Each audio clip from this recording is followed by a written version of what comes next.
pluralism and his unified theory of knowledge. I'm thinking of that alliance between Henriques and Vervaeke and Michael Levin that's been emerging over the past few years. I'm thinking of the people who overlap between Sky Meadow Institute, Eudaimonia Institute, and the Institute for Applied Meta Theory, and all the fans of Rebel Wisdom, and a lot of the constructing consciousness community, where Tucker Walsh has some beautiful clarifications of meta-modern spirituality that resonate with a lot of the people who were drawn to Terry O'Fallon's work. Critical voices like Brent Cooper's Abstract School of Meta-Modernism, Jermaine Marvel's Black Meta-Modernism, Marshall Eon's interventions and his new documentary, as well as myself and the people involved in the meta-modern spirituality networks. Now, there's also, of course, great work by Greg Denber and others who are focused on moving this particular notion of participatory subjectivity in the post-postmodern aesthetic, but we're less concerned with the art and culture part of that here. I haven't mentioned any of my favorite meta-modern artists, but I do think it's worthwhile speculating on the possibility that integral theory searches for art that echoes its philosophy, while meta-modernism builds its philosophy to reflect its artistic appreciations.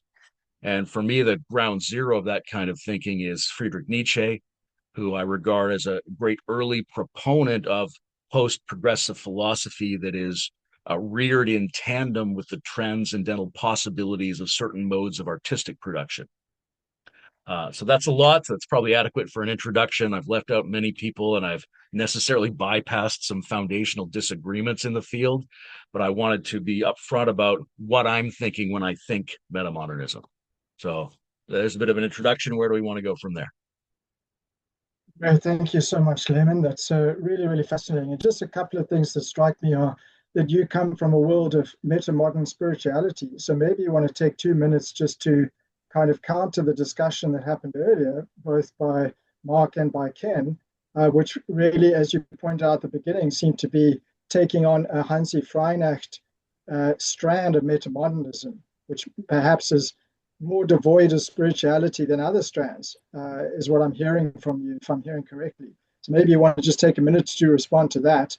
I do think one of the other things that you dropped in to be discussed is looking at a sort of an arc-world perspective and to what extent meta-modernism covers levels, lines, quadrants, states, types, and I might add shadow as well.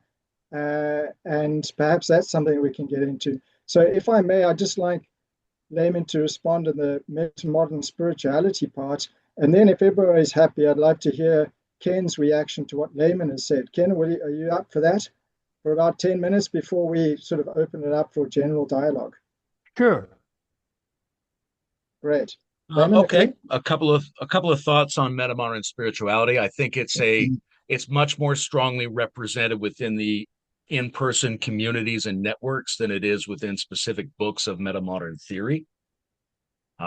It's much less cohesively organized. Obviously, Ken's work creates a singular vision and a cohesive organizing of integrative thinking, whereas metamodernism is a lot of different thinkers in a circulating ecosystem with each other. When you deal with those people in person, or when you provide them with a frame that is explicitly about metamodern spirituality, then you see something that they don't necessarily foreground in their other work. The approach is very much informed by the work that Bruce Alderman and I and others did, extending Ken's notions of integrative post-metaphysical spirituality.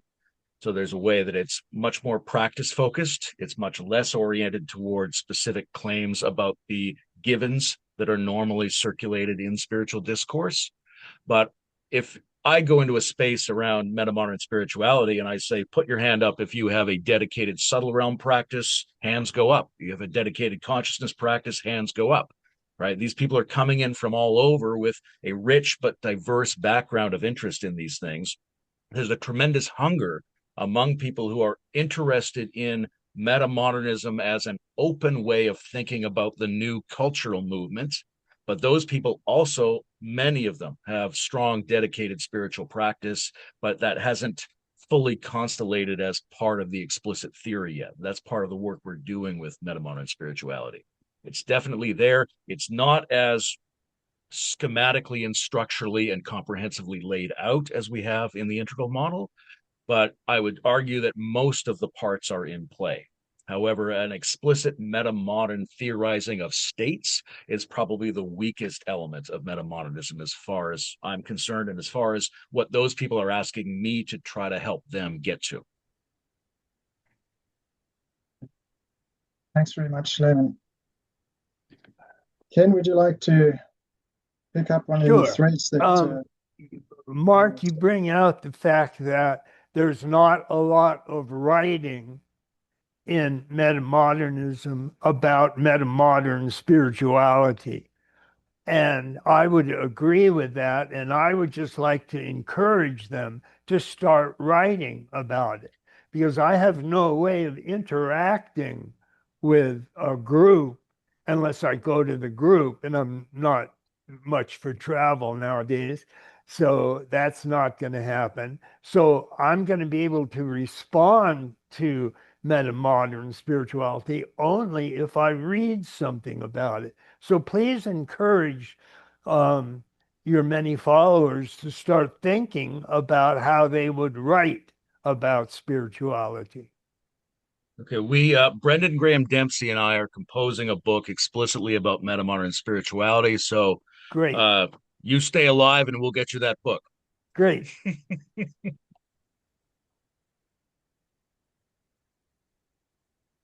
And I should we thought you just gave a very good summary, by the way. Thank you. wonderful. There are many directions that this conversation can go. Uh, shall we just start with this issue of the ARCWell framework and its components, and to what extent metabolism is implicitly or explicitly addressing the five major dimensions of integral theory, plus I would add shadow, which of course comes in the cleaning up aspect of Ken's later work. Uh, Maybe Layman, you could give a first take on that, and then I'd love to hear Ken's response and what he sees as missing in metamodernism from the integral theory perspective. And everybody else, I just want to just give me a quick show of hands if you're comfortable with continuing this more limited dialogue. Let me just say that I'm perfectly happy to arrange follow-up sessions on this theme, but I think it's an extremely valuable time to have Ken with us and get his perspectives right from the source, if you like. So I see quite a lot of thumbs up, so I'll go with that. Layman, over to you. Sure. Like I mentioned, I think the least represented major chunk in metamodernism is states. In terms of the overt theory in the books, even though there's a lot of state practice in the community. Probably the second weakest one is shadow, in the same respect that everybody there is involved with multiple kinds of shadow work, but it doesn't form an explicit part of the theoretical model that they've been putting forward.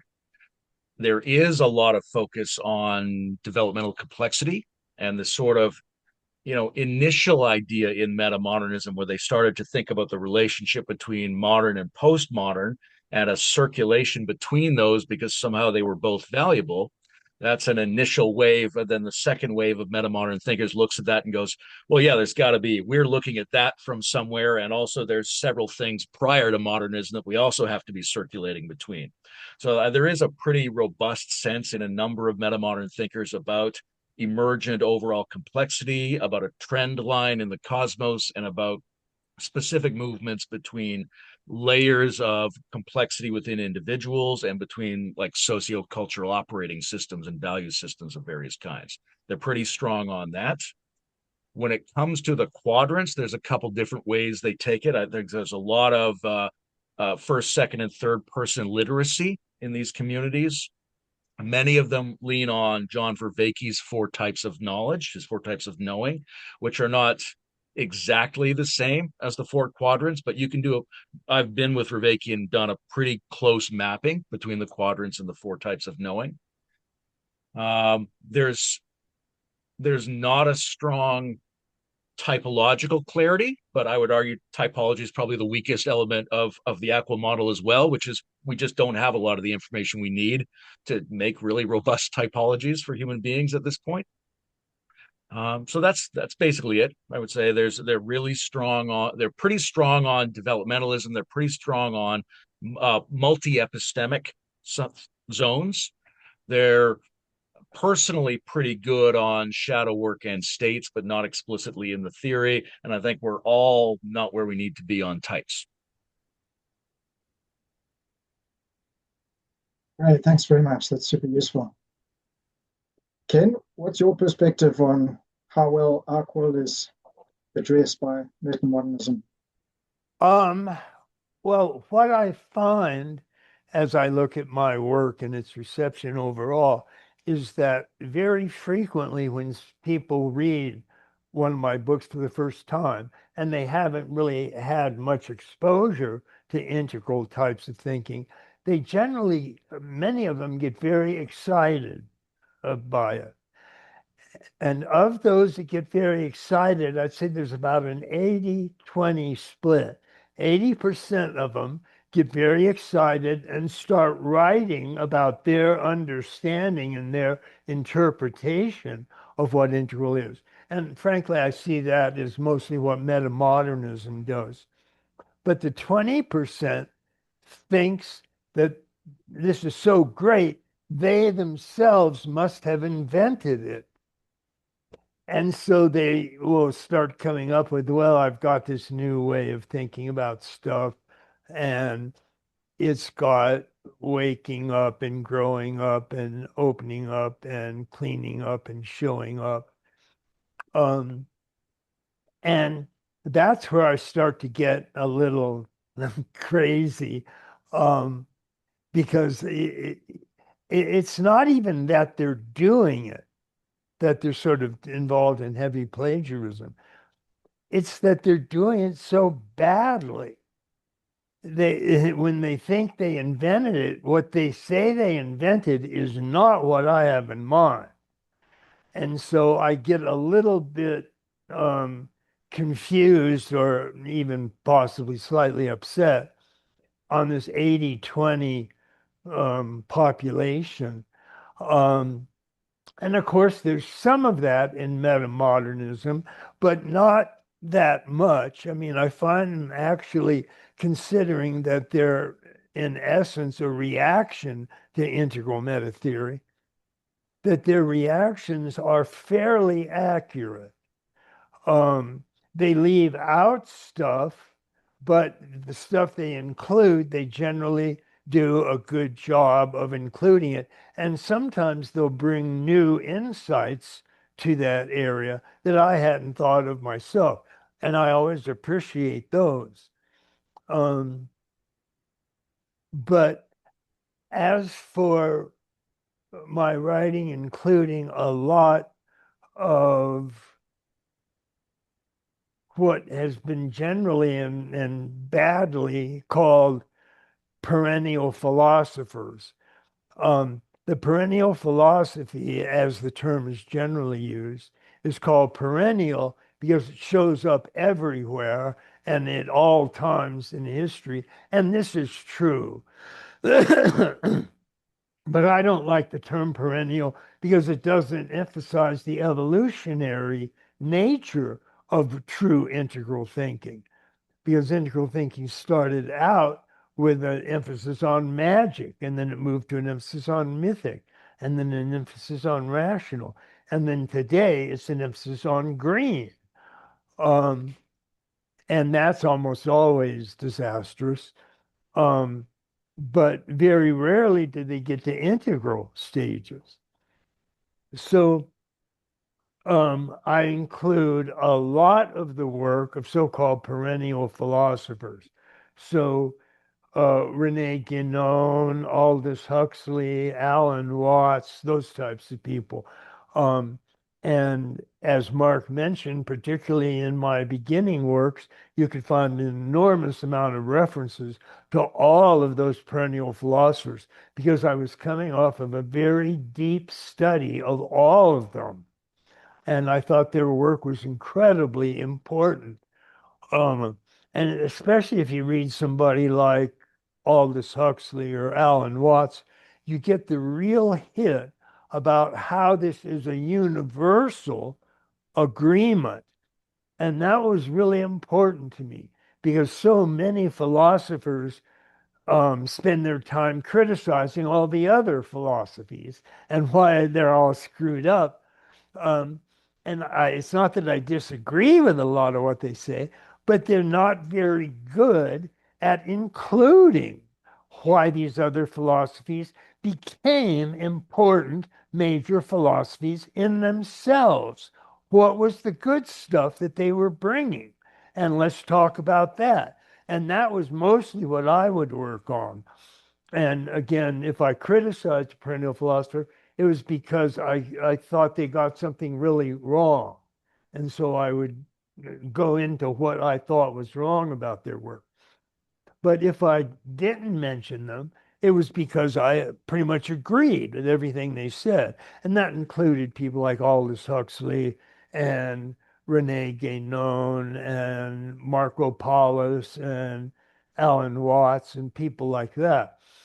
Um, so what I would like to say to Mark is encourage your community to start writing about postmodern spirituality. And I'm delighted to hear that you yourself are working on a book that is on postmodern spirituality. I can't wait to read it. So that's some of my initial thoughts on that. Thank you very much, Ken. That's really valuable. So at this point, I would like to, I think, just open up to questions that people want to raise. Um, some people are writing questions in the chat, which is fine. That works very well, and I can read them out. Otherwise, anyone would like to raise their hand and make a short comment and or a question. That would be great. So I open the floor to all of you now. So Finley has raised his hand. Finley, please go ahead. Hi, yeah, thanks, Jeremy. Can you hear me? Yes. Very good, great. Yeah, thank you both so much. That was really cool, all three of you actually. So really enjoyed that. And thank you, Layman, particularly for infiltrating meta-modernism on Integral's behalf. I couldn't think of a better person. So I just want to put in this little point about the kind of North American and European. I mean, obviously I'm English, so there's a European sensibility which may be better understood over here, you know, particularly if you look at what Lena Anderson brought into the, you know, the Nordic secret and the Bildung, the kind of education system and the cultural identity that kind of backgrounded metamodernism. You know, that's independent really of integral thinking. So I just want to include that. You know, while metamodernism maybe doesn't credit integral enough, it might also be true that integral doesn't really wants to enfold everything. And you know, this metamodernism is a bit more of a needs a bit of a free run, basically. You know, and it comes on the back of some really great education, which is still evidenced throughout Europe. So I just want to bring that in. Thank you. Thank you very much.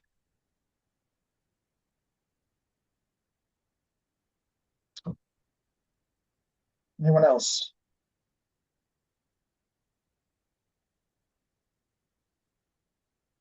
Well, while you're thinking, I'm just going to throw something in, which is semantics. I was thinking, why the term metamodernism? Because that is relative to modernism. And in a couple of podcasts, let me be frank, I know very little about metamodernism. I've tried to educate myself a bit in the past month or so with some podcasts. But it seemed to me in some of those discussions that it seemed to start at modernism and not talk too much about what came before. So I wonder whether using the term metamodernism in relation to postmodernism and modernism is perhaps not a very integral approach in itself, and that I personally find descriptive terms for each of the stages or levels of, say, cultural development in the lower left quadrant, a la Gebser and Ken, etc., find that useful. Things like pluralistic relativism or scientific materialism, or the other descriptive term, magic, mythic, archaic, etc. Any response, uh, with me on this semantic issue, whether it's Well, I might. material? I mean, it's interesting because we hear words in different ways. It depends whether the stress lands on the meta or on the modernism. But I think there is a way in which meta modern communities are more focused on a critique of the mean orange meme than integral communities often are. I think there's a deeper reading of sort of the critical socio-political and ecological thinkers than are often present in integral communities that have a really good reading of psychological and spiritual traditions. And there's a sense in the meta-modern community that a lot of things we might think of as the problems of postmodernism, and I know Ken's addressed this as well, but a lot of these things are false postmodernism. They're false green. They're very often it's amber just waving a green flag, and it's some form of modernity, which is still absolutely the dominant power in the world and creates its own problems, which prevent us from collectively solving the meta crisis. And one of the ways it does that is by creating false versions of itself and false versions of postmodernism that it can manipulate as part of its economic, political, and sociological structure. And there's lenses onto the problem of modernity, which is still the problem we're all embedded in, that metamodernism takes very seriously. So even though probably metamodernity comes originally from thinkers who were imagining a circulation between the postmodern and the modern, I think in the expanded sense of metamodernism, we could still say that they do emphasize modernity as sort of the ongoing question we still all have to face, the thing which is or is not going to destroy our shared world. Thank you, Lehman. I agree with what you're saying. And I'd like to just reemphasize that the way I present development is each stage transcends and includes its predecessor. And I frequently use examples from the upper right quadrant. And I say, notice that every atom contains protons, neutrons, and electrons. And if you look at an atom with an electron microscope, you can actually physically see every proton, every neutron, and every electron in that atom. And that whole of that atom becomes merely a part of a whole of a molecule. And if you look at a molecule under a microscope, you can actually see each and every individual atom making up that molecule. And those molecules come together to form single-celled organisms. And if you look at any single-celled organism, a bacteria or a virus or whatever, you can actually see the molecules that are making it up. You can physically see them. They're actually there. And those single cells come together to form multicellular organisms. And if you look at any multicellular organism, a worm, a deer, a dog, you can actually see each of those individual cells. And the same thing occurs in all the quadrants. So in the upper left quadrant, mythic includes but transcends magic. How is that so? Well, because every mythic figure that an individual creates can perform magic, although the individual themselves generally cannot perform magic unless they have some sort of repressed or rendered unconscious magical material. but all of the heavenly divine nature spirits can produce magic. And if you pray to them with enough fervor and enough sincerity, you generally ask them for something like make the crops grow or get me the new car or get me the girlfriend or the boyfriend or whatever. Um, and so they can perform magic. And religion starts as this ways to perform pleasing types of magic for the gods and goddesses. And then rationality, although it transcends mythic, it includes a capacity to understand and embrace mythic modes of thinking. And the same when we get to green and its multiculturalism. Multiculturalism means that it's including the various truths, rational truths of different cultures. Because what we find is that although rationality creates universal systems, so when you go from rational mythic to rational um, reason, you don't have Protestant chemistry and Hindu chemistry and Buddhist chemistry. You just have chemistry. That's it. It's the same for everybody, everywhere. It's a universal system. Then what green does is it looks at all the various cultures around the world and it goes, wait a minute, that culture's got an interesting truth, and that culture has an interesting truth, and that culture has an interesting truth.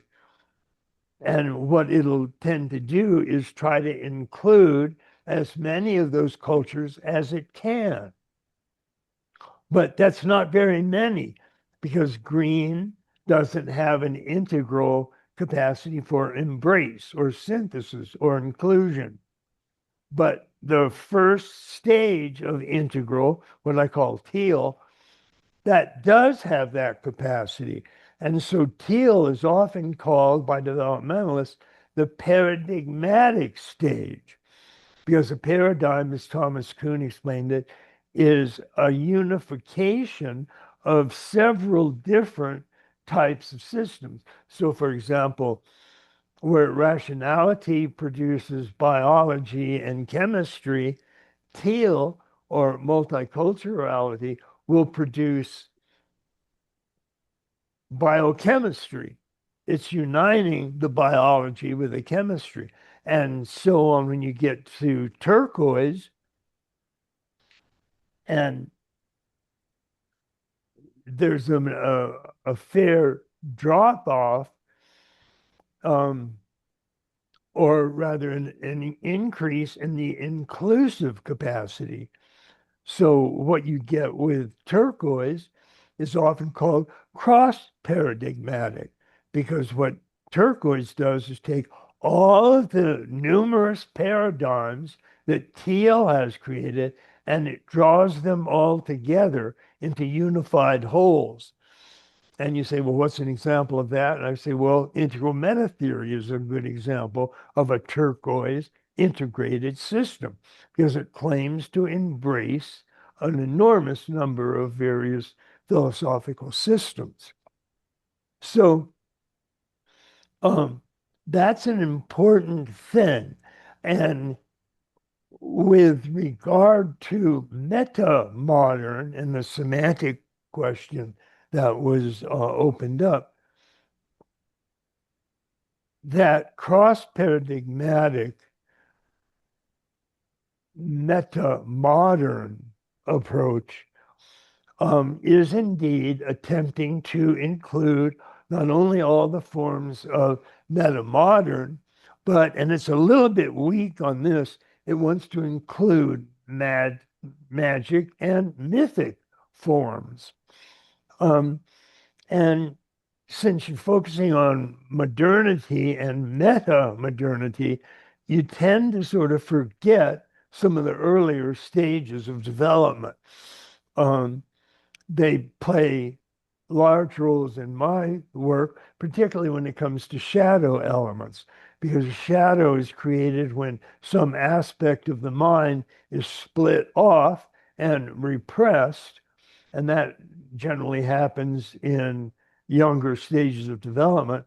And those younger stages are, of course, magic or mythic. And so the first thing that a psycho um, analyst will do if he's working with patients is he'll look for forms of magical thinking because he knows that those are created in the first couple of years of life and that almost everybody has some degree of magical thinking. And when you have magical thinking, it will lead to a neurosis. So you'll think that, oh, that person doesn't like me or that person is out to get me.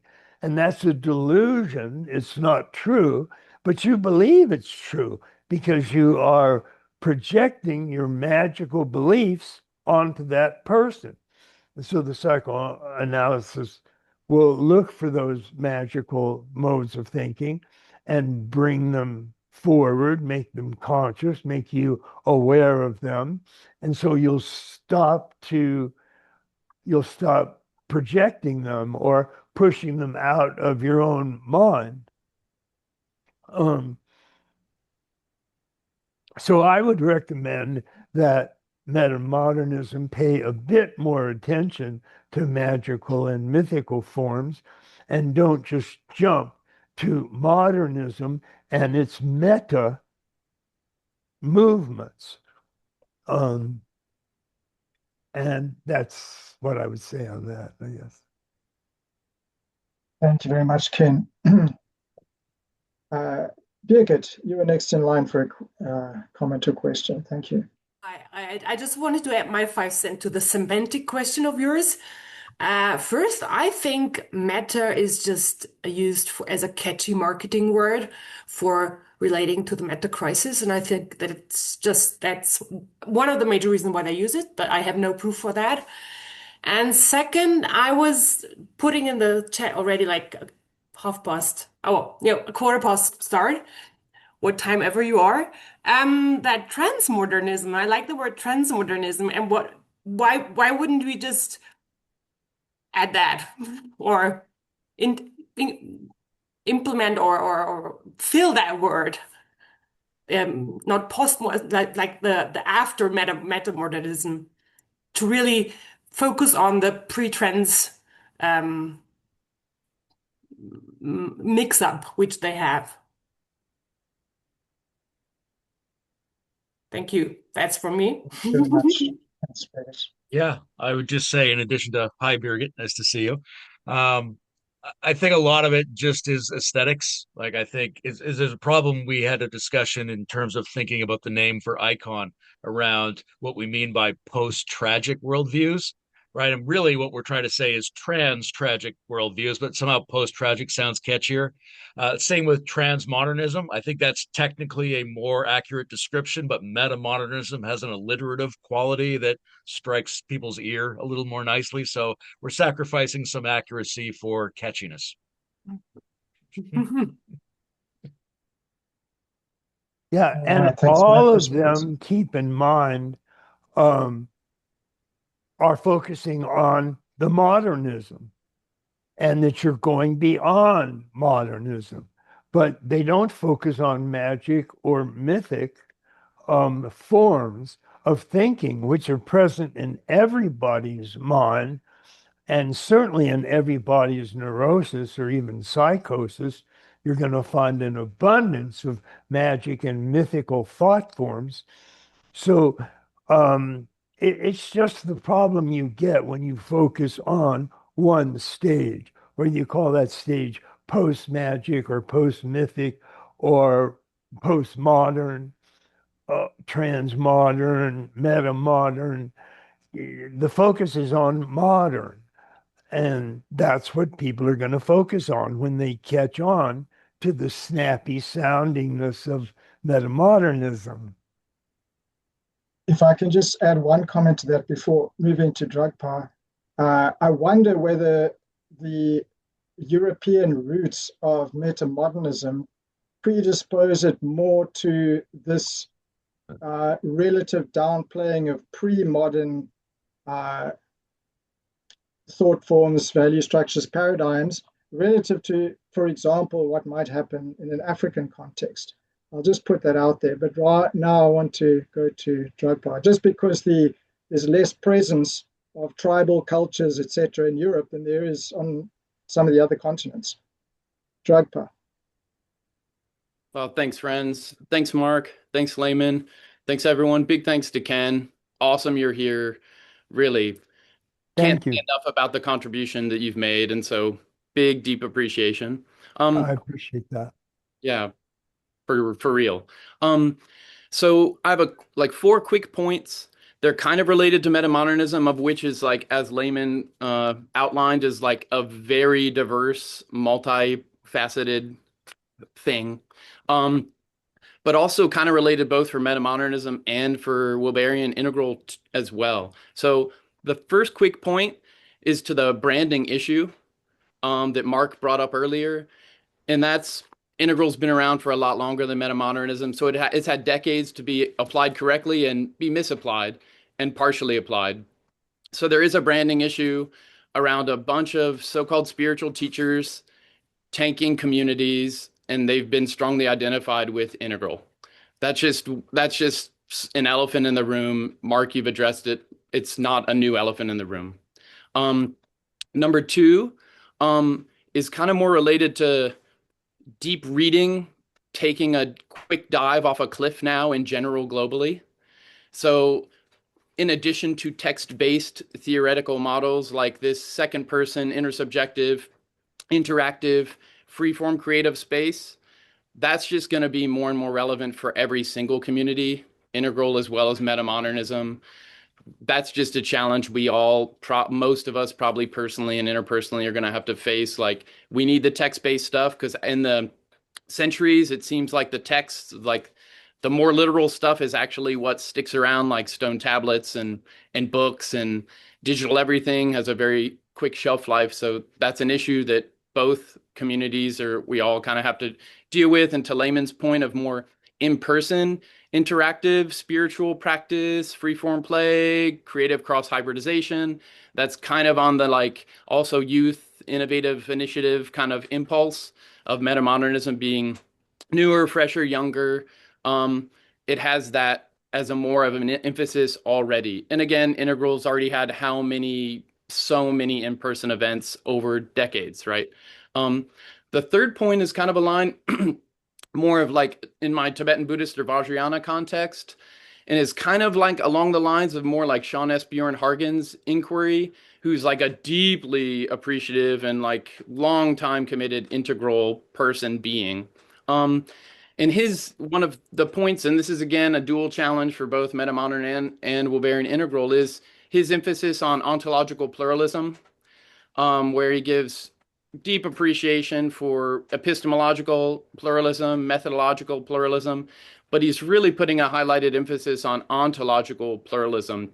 So less of this tendency that can happen, I'm not saying in which case it is, but the over psychologization or the upper left quadrant only emphasis, that's a mistake that can be made. I'm not saying, Ken, you did that, but like it can all kind of go indoors and not be in the co-creative world kind of multiplex. And Vajrayana Buddhism points to this a lot with how view specific, like all enactment is view specific with self, other, and worlds. And so the nine yana vehicle system of Vajrayana does a lot of stuff with ontological pluralism. And then the fourth point is the, again, Vajrayana point on pure relative truth. I think for metamodern and also probably Wilberian integral, a stronger, brighter distinction between what can be seen as a regressive move into pre-modern magic, pre-modern mythic, and potentially a bright distinction between what could be post-integral or trans-integral, more subtle level enactment, co-enactment with worlds, with beings, even though it's all emptiness and all that, which is true, but like maybe more on the metamodern and integral side, that is much wider open play space for both to further feel into and creatively kind of create theory and practice with. So a few quick points, but thanks so much for this inquiry and exploration, you all, very, very much. Certainly. Could you again explain to me what Sean means by ontological pluralism? Yeah, and to not take up too much time, but a metaphor that's typically that he'll raise just to give like a, you know, a very broad ballpark is the typical example of the blind dudes around the elephant and they're all they're feeling a different part, and that, you know, basically the capital T truth would be using different methods, like if they're using different tools, okay, that's a plurality of tools. If they're actually um like actually assembling the truth would be like you gather all the epistemological experience of them and that gives you more of a capital T truth because they're assuming a singular elephant. And so basically it's this idea there is this singular world, some degree of a myth of the given or a myth of the framework that's assuming this shared world space. And it's not to say this is where in terms of Buddhism, like there is no set, shared, fixed, definitive, reified anything. So it has this emptiness strain, but like the ontological pluralism is like because the view can determine like in some real but robust way the co-creative enactment of what world you happen to be in, like, and what you will see and how you'll know and how you'll methodologically engage it. There's more free form inquiry into this. What is that elephant that when we assemblage all these views and we assemblage all these methods, like we're assuming there's just a commonly set, either set or a thing that's being interfaced with. And like once you introduce any kind of an idealism, which Buddhism has in mind-only school, but it's a very specific kind of idealism, then the door for ontological pluralism opens fairly wide without just being new agey, anything goes. And so explain to me how that applies to integral meta theory. Yeah, thanks, Ken. So I mean, so as an example, it gets more into the like example from Vajrayana Tibetan Buddhism. So obviously you're a Vajrayana person, you're a non-dual person, I mean, Ken, you specifically with decades of study and practice. So Right. all the Vajrayana stuff, they say, so it's a specific example. There's three lineages in Vajrayana. One's an oral transmission, what a teacher said to a student that was accomplished, and they became a teacher who had a student and they shared it orally.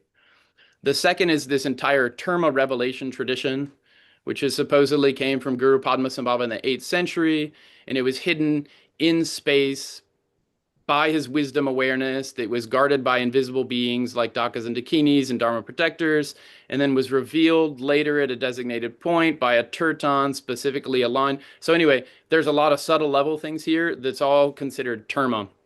And then the third is like visionary experience where a master would have a direct interface with some kind of a wisdom being, and that being would pass on to them, you know, what we would call some kind of a download or like open this realm of information that would then come from this subtle level being, even though it's empty of being fixed, subtle level being.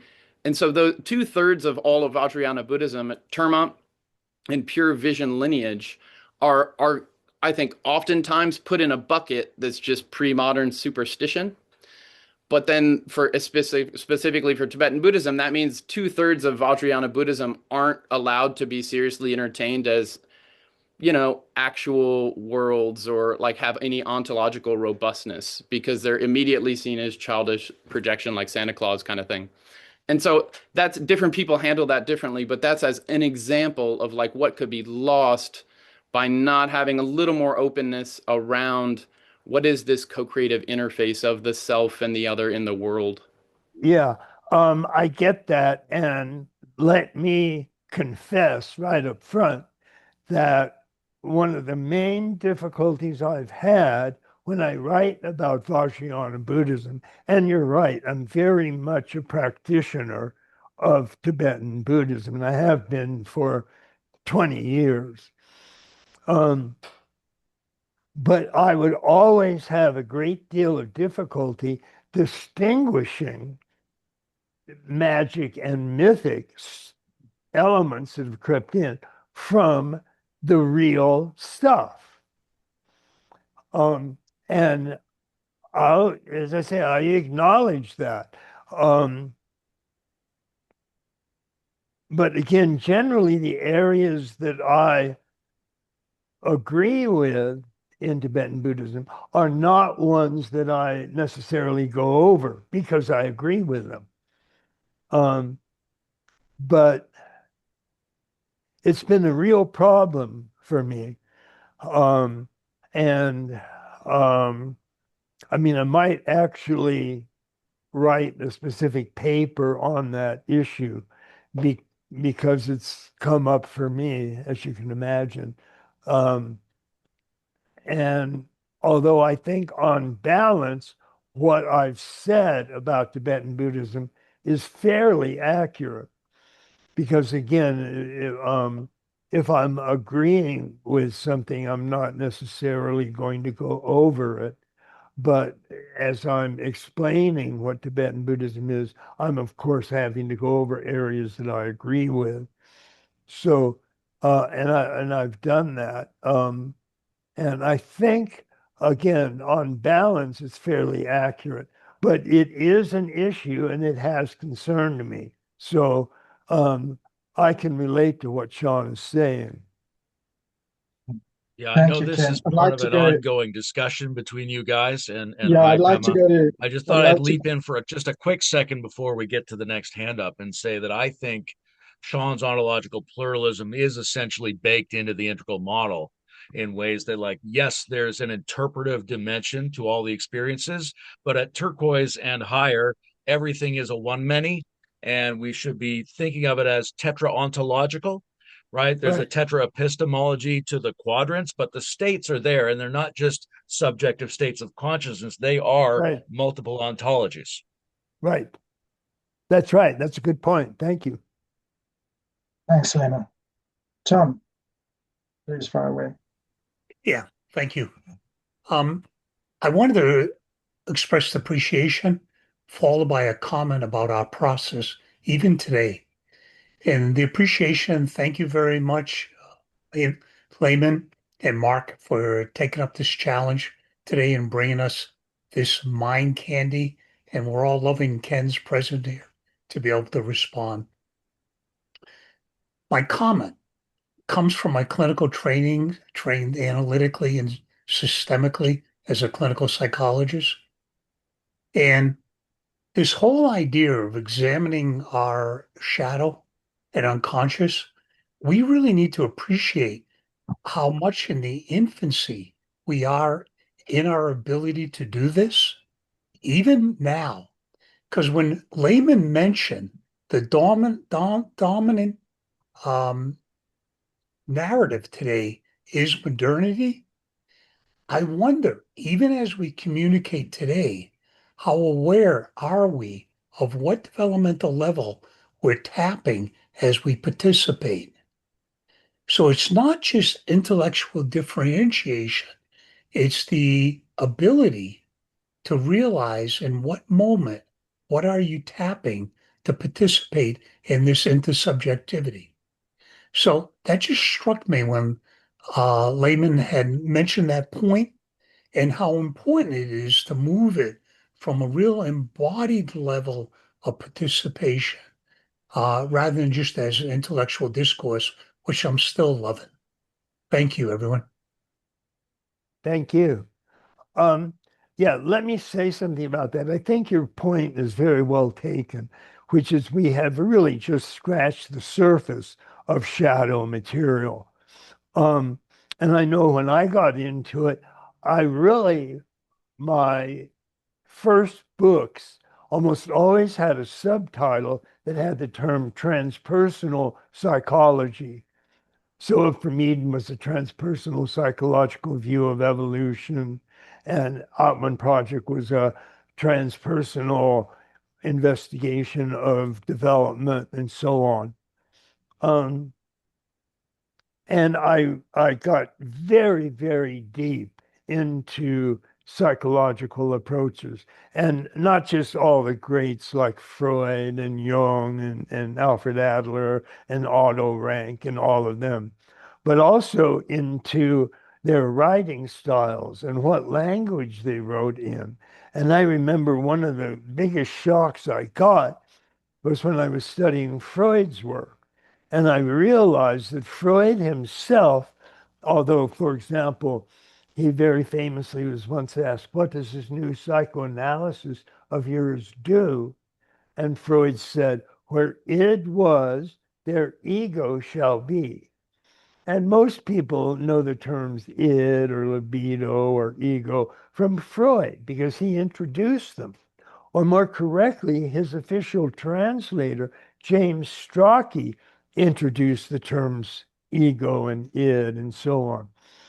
And Strachey did that because ego and id were Latin terms. And he thought the Latin terms made Freud sound more scientific.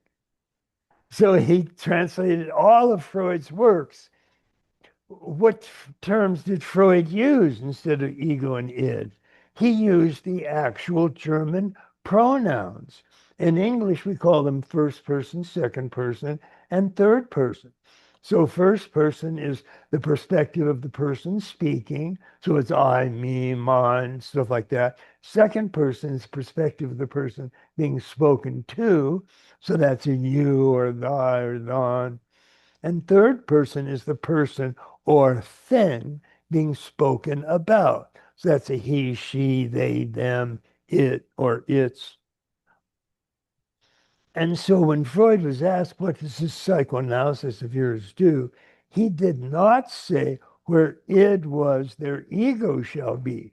What he said was, "Where it was, their I shall become." And that was such an eye opener for me because all of a sudden, all of Freud's work took on an enormously different meaning for me because he's talking about an it. And the reason Freud was talking about an it is he noticed early on that whenever people repress something out of their mind, they started referring to it as a third person. So the obsession, it overcomes me. The anxiety, I can't control it.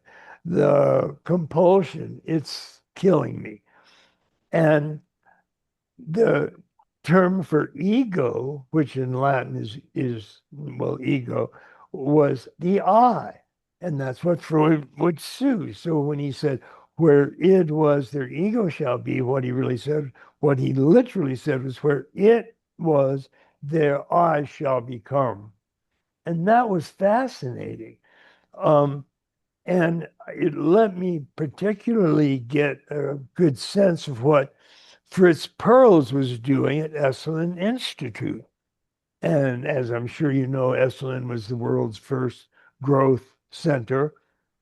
And it was founded by Mike Murphy, who was left this absolutely exquisite piece of land on the coast of California, so right next to the Pacific Ocean. And it was just beautiful. And what Mike did, there were a couple of buildings on it. What Mike did is he would invite therapists, meditative teachers, anybody that was working with some sort of growth process, and he would invite them to Esalen to give workshops. And Pearls became a superhero at Esalen, largely because of what he called Gestalt therapy. And the way Gestalt therapy worked is he'd say, "Okay, who wants to work?" And there were hundreds of people that would show up for every workshop he gave, and people would raise their hands. So he'd pick somebody and he'd put a chair and he'd say, "Okay, sit down in this chair." And they'd sit in the chair. And then Pearls would put an empty chair, nobody sitting in it, purely empty, right in front of them. Yeah. And they say, "Okay, what's your problem?" And they might say something like, "Well, this anxiety, it's killing me." So they're talking about it as an it. So we say, "Okay, I want you to put that anxiety in that empty chair and talk to it." And the Yeah. person usually say, "What do you mean talk to it?" And you say, "Well, ask it. Why are you doing this to me? Why are you making me suffer so much?" So something like that, just talk to it. And so they go, "Okay, why are you doing this to me?" And Pearl says, okay, now you sit in that empty chair and you become the anxiety and answer yourself. Why are you doing this to yourself? So I go, okay. So he'd sit in the empty chair, he'd become the anxiety, and he'd say, I'm doing this to you because you're stupid. You're an idiot. You always screw everything up. So of course I'm going to attack you. And say, okay, now sit in a chair as you and answer yourself. And so the person would go back and forth having an actual conversation. And within about 10 minutes, and by the way, Fritz Perls had already said, I can cure any neurosis in 15 minutes. And that was just typical loudmouth pearls being pearls. But the fact is, even his harsh critics agreed with him. He was just a genius when it came to handling neurotic symptoms. And so, as they would go back and forth in this conversation, everybody in the audience would notice that the person's anxiety was visibly diminishing. And it would get lower and lower the more this conversation proceeded. And what the person was actually doing, pros would usually point out, is they're taking it back and making it part of the I. Because Yeah. when they play, they're the anxiety. They're talking about it as an I. I'm doing this to you because you're stupid or whatever. So if And I can jump in there, Ken, sure, uh, that lower right technique that Pearls perfected and ended up all of the substrate of Gestalt therapy is the transmutation of it to I and the wonderful complexity of any moment, especially as it goes into subjective. Um, Combs was going to write about this as a third axis. And who I was? think Alan Combs, Oh, sure. he had mentioned at Icon 24, he was going to write about this, but it's taken, I always call it mental masturbation when we do it individually, whereas when we go into subjectively and we show up with an I with complexity, I have more to share at any moment. More opens up in every moment that we can dialogue on. But it is that transmutation and getting used to how much needs to be transmuted in order to show up in the I and become intersubjective. That's right. And that was really good. And Pearls himself had a lot to say about that process, as you can imagine. Um, but he really did get the essence of it down fairly quickly with this simple technique. Um, and so what they were doing was taking their fractured, split, and broken psyche, which had pushed all anxiety out of itself, and pushed it onto other people. And so they would feel anxiety as a terribly nasty, aggressive symptom that was attacking them for it didn't know whatever reason. And it would start to re-identify with it. Well, I'm doing this to you because you're an idiot, or I'm doing this to you because you're stupid and you mess everything up. And the more they identified with that shadow, the more the shadow symptom went away. And people in the audience were always just stunned because they could see it getting better. And they could see that Pearls was actually curing this person's neurosis. And it was always in about 15 minutes that it would take them to really get it. So that's why Pearls had notoriously said, I can cure any neurosis in 15 minutes. Um, so that was the type of stuff that I was delving into when I went into Freud, for example. And it really just blew me away the fact that he actually used the real pronouns I, it. And James Strachey, who's the guy that translated all of Freud's pronouns into their Latin terms and made up these outrageously idiotic id, libido, and ego.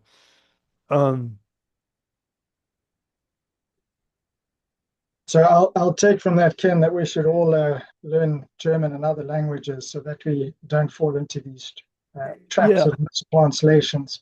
Thank you very much for that. I'm really conscious that we've just run over time. It's been a wonderful, rich session. And again, I'd like to thank Mark Foreman, Lehman Pascal. Also like to thank Ken for his many wisdom drops into the discussion. Thank you, everybody, for showing up and participating today. And if anybody would like to, who's not already a member of the consortium of integral scholars and would like to join, I'm going to drop my email address in the chat now. And please feel free to reach out to me and we can take it from there. So on that note, if everybody's happy, I will close the session and look forward to the next one. We have a more or less monthly webinar series. December is a busy month for many people, so I probably won't organize one, but hopefully late January will be the next installment in the series. So again, thank you to everybody for being part of this journey. Thank Thanks, you, Jeremy. everybody. Thank you, Thanks, Ken. Jeremy. Thank you, Lehman. Thank you, Ken. Yeah. Thank you, Yes. Tom. Thank Lovely you to all. see you, Tom. Yeah. Bye-bye.